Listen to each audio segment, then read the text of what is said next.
Muy bien, muchas gracias. Muchas gracias a Carlos III por promover estas reuniones y muchas gracias a la audiencia por su amabilidad de compartir con nosotros esta tarde. Yo les voy a hablar de algunos ejemplos de lo que intentamos en el CIBER de salud, no de enfermedad, de salud mental. Intentamos entender las patologías de la mente, las patologías, como decían los clásicos, del alma. Tenemos un par de cosas que nos hacen ser especiales a las personas que desde el laboratorio básico hasta la clínica psiquiátrica nos dedicamos a esto. Un par de problemas que también lo tienen otras patologías humanas, pero que son especialmente importantes aquí. El primero es que los modelos animales están bastante lejos de lo que le ocurre a una persona humana que sufre. Un animalito o una célula de la que podemos utilizar para llevar a cabo nuestras investigaciones, es difícil que veamos que está triste o que no le vea futuro a su vida.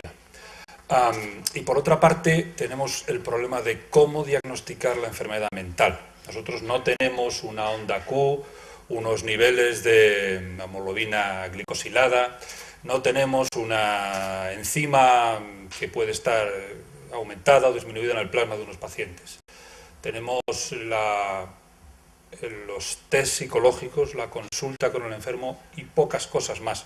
Y en ese sentido se está haciendo un trabajo, yo creo que muy importante, colaborativo en este tipo de consorcios. La enfermedad mental yo creo que es de sobra conocido, que es realmente importante. Aquí tienen algunos datos. Los trastornos mentales constituyen la causa más frecuente de carga de enfermedad en Europa. Ya sabemos lo que es la carga de enfermedad. Impactan en la calidad de vida de la persona, de su familia y de todo lo que le rodea a esa persona. Por ejemplo, aproximadamente el 9% de la población en España padecen o padecemos, no sabemos, actualmente algún tipo de trastorno relacionado con la salud mental. Y algo más del 25% lo padecerán o lo padeceremos, crucemos los dedos, a lo largo de nuestra vida. Es decir, estamos hablando de algo realmente prevalente. Y luego, además, como probablemente sabrá la audiencia, el cuidado de estos pacientes lleva mucho tiempo, consume muchísimo tiempo y muchísimo trabajo, de 6 a 9 horas diarias. Por ejemplo, el cuidado de un paciente con esquizofrenia, de un paciente esquizofrénico. Y además, la mortalidad es importante. El suicidio se relaciona con muchas enfermedades mentales y la esquizofrenia, el índice de mortalidad vía suicidio pues se multiplica por 9 y en la depresión se multiplica por 21. Son un gasto sanitario de primer nivel, es la segunda causa de baja laboral, temporal y permanente, una carga económica importante, especialmente ahora que estamos en medio de la crisis, no sabemos. Que estamos en la crisis, no sabemos si estamos en medio o en el final, ojalá. La enfermedad mental, o al menos las patologías que tienen que ver con la salud mental, se están poniendo más de manifiesto. Parece ser, la buena noticia es que no van a aumentar las enfermedades mentales, pero sí van a aumentar los rasgos de enfermedad mental, especialmente en personas susceptibles. Y estos datos, que probablemente conocerán muchas de las personas, por supuesto todos los con los que tengo el honor de compartir la mesa hoy, pero muchas de las personas de la audiencia, son pues previsiones sobre la carga de enfermedad que hace la Organización Mundial de la Salud. En el 2004 la depresión unipolar estaba el tercero de los días de vida perdidos por estar enfermo. Estos son reglas matemáticas complejas, y se espera que en el 2030 la depresión sea la primera. Y en la actualización de 2008, y ya hablando solo de las enfermedades que tienen que ver con el cerebro, las neurológicas y las mentales, pues se espera que la depresión sea la primera, la esquizofrenia la tercera, el trastorno bipolar el cuarto, los trastornos obsesivo-compulsivo el décimo, el trastorno postraumático lo tenemos ahí en los primeros. Y además, y esto es importante porque hasta ahora se creía que esto no era así, pero todo parece que no es cierto que en los países más avanzados tengamos más enfermedad mental que en los países menos avanzados. También ellos sufrirán, desgraciadamente, esto.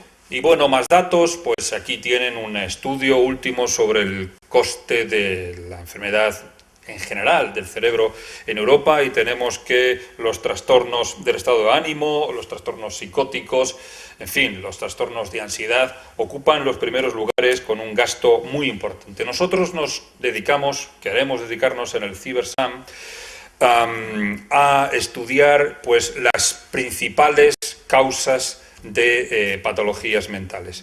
Así que la depresión, la esquizofrenia, el trastorno bipolar, todo lo que tiene que ver con la psicopatología del niño y adolescente, cada vez más importante en nuestra sociedad, trastornos psicosomáticos relacionados que terminan finalmente en una enfermedad mental también, y por supuesto la innovación terapéutica que engloba a todas ellas.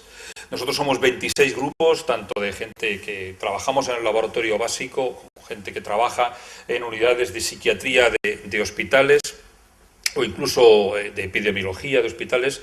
Somos, como digo, 26, y estamos agrupados en esas áreas y con estas plataformas. Un banco de cerebros, como no hace falta decir que esto es muy importante, una plataforma de biblioteca de instrumentos en salud mental, un banco de ADN, en fin, un banco también de test, la validación de los test que finalmente llevan al diagnóstico es una herramienta muy importante. Y ya todos sabemos, y lo han dicho mis anteriores, los predecesores en la palabra, lo que quiere decir esta palabra tan manida de traslación, de los estudios traslacionales. Es llevar lo más rápido posible, con la mayor eficacia posible, todo lo que sabemos a los pacientes. Y no solo a los pacientes, sino a la sociedad, a los grupos grandes de pacientes. Es ir desde el gen hasta los pacientes. Y de vuelta, es lo que llaman los que hablan inglés, lo back translational.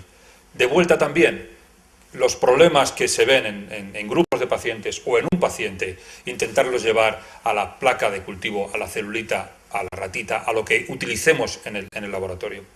Aquí tenemos un problema importante, y es que el ambiente, que es fundamental en cualquier enfermedad, lo es especialmente en la enfermedad psiquiátrica.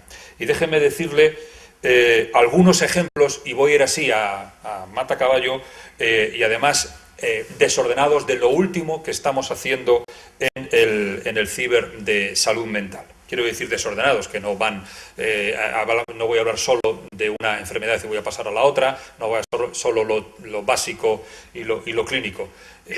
Lo último que se está haciendo.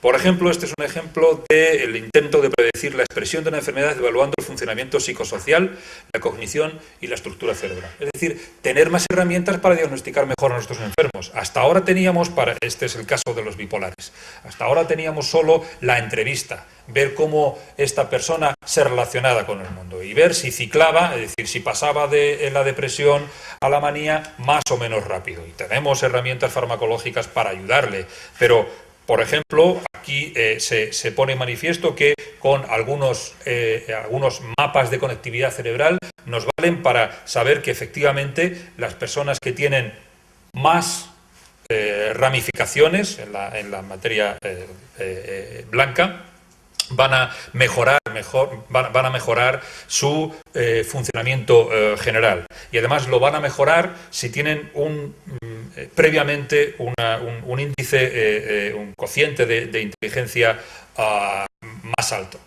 Otro ejemplo, nuevas terapias para patologías resistentes. Ya sabemos que la depresión se maneja relativamente bien con psicoterapia, con psicofármacos, pero hay un 30% de los pacientes depresivos que no funcionan y se hacen resistentes y no sabemos cómo sacarlos de ahí. Bueno, pues están haciendo, y este es un estudio en humanos, están haciendo intentos que funcionan relativamente bien de implantar receptores, implantar electrodos y dar descargas específicas en áreas del cerebro que controlan esas vías. Y, por ejemplo, podemos ver cómo bajan las escalas de depresión. Arriba está el más deprimido, abajo el menos deprimido. Bajan la escala de depresión pues 24 semanas después de la implantación de un aparato como este. Voy a pasarme, porque no tengo mucho tiempo, dónde se implanta y cómo se implanta. Otro ejemplo, También translacional y mixto, básico, clínico. Nos hemos encontrado, se han encontrado los grupos que están implicados en este proyecto, que resulta que los enfermos funcionan muy bien la primera o la segunda semana y luego funcionan bien, pero menos bien. Luego se frena ese buen funcionamiento. Y bueno, lo que quiere decir esta diapositiva, que no voy a explicar del todo detalladamente, es que hay una reacción inflamatoria justo en el sitio donde se implanta el electrodo, que resulta que es buena, que si la frenamos va a ir peor el paciente. Bueno, enseguida se ha contactado con las personas, con los clínicos que hacen esto, para decirles: no les deis antiinflamatorios a estos individuos, porque les vais a hacer que lo que estáis haciendo, les vais a producir que los que estáis haciendo para mejorar esta depresión no les funcione. No solo en depresión, sino, por ejemplo, en el famoso TOC, en el síndrome obsesivo, del trastorno obsesivo-compulsivo, se están haciendo estudios en este sentido, y bueno, hay mejorías significativas hasta un 2/3 de los pacientes. Estamos hablando de pacientes que son resistentes a los tratamientos convencionales, digámoslo así. Estos son los pacientes difíciles.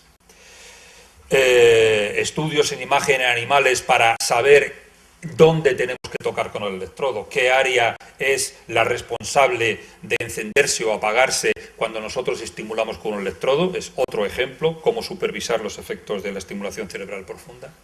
Otro ejemplo, hay subgrupos específicos de pacientes, como nos pasa en todas las enfermedades. Por ejemplo, la esquizofrenia se da menos en mujeres, pero cuando son posmenopáusicas se da más, y además es más difícil de tratar. ¿Cómo solucionarles este problema? Porque además son más resistentes a los tratamientos estándar de la esquizofrenia. Bueno, pues parece ser, se ha demostrado, que con un modulador específico de receptores de hormonas sexuales, el raloxifeno, ellas van mejor. Es decir, que hay un empeño también en ver esos grupos específicos.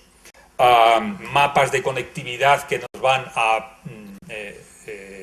decir, que nos van a informar qué zonas están más o menos conectadas al cerebro, muy importantes en los trastornos del neurodesarrollo, en los autismos, en los Asperger, en estos niños que no sabemos realmente sabemos lo que les ocurre, pero no sabemos por qué les ocurre. Pues estos mapas son también muy importantes.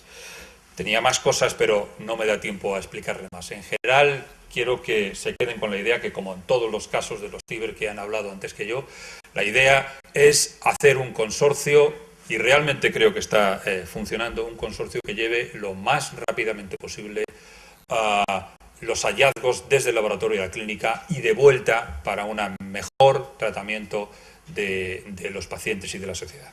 Muchas gracias.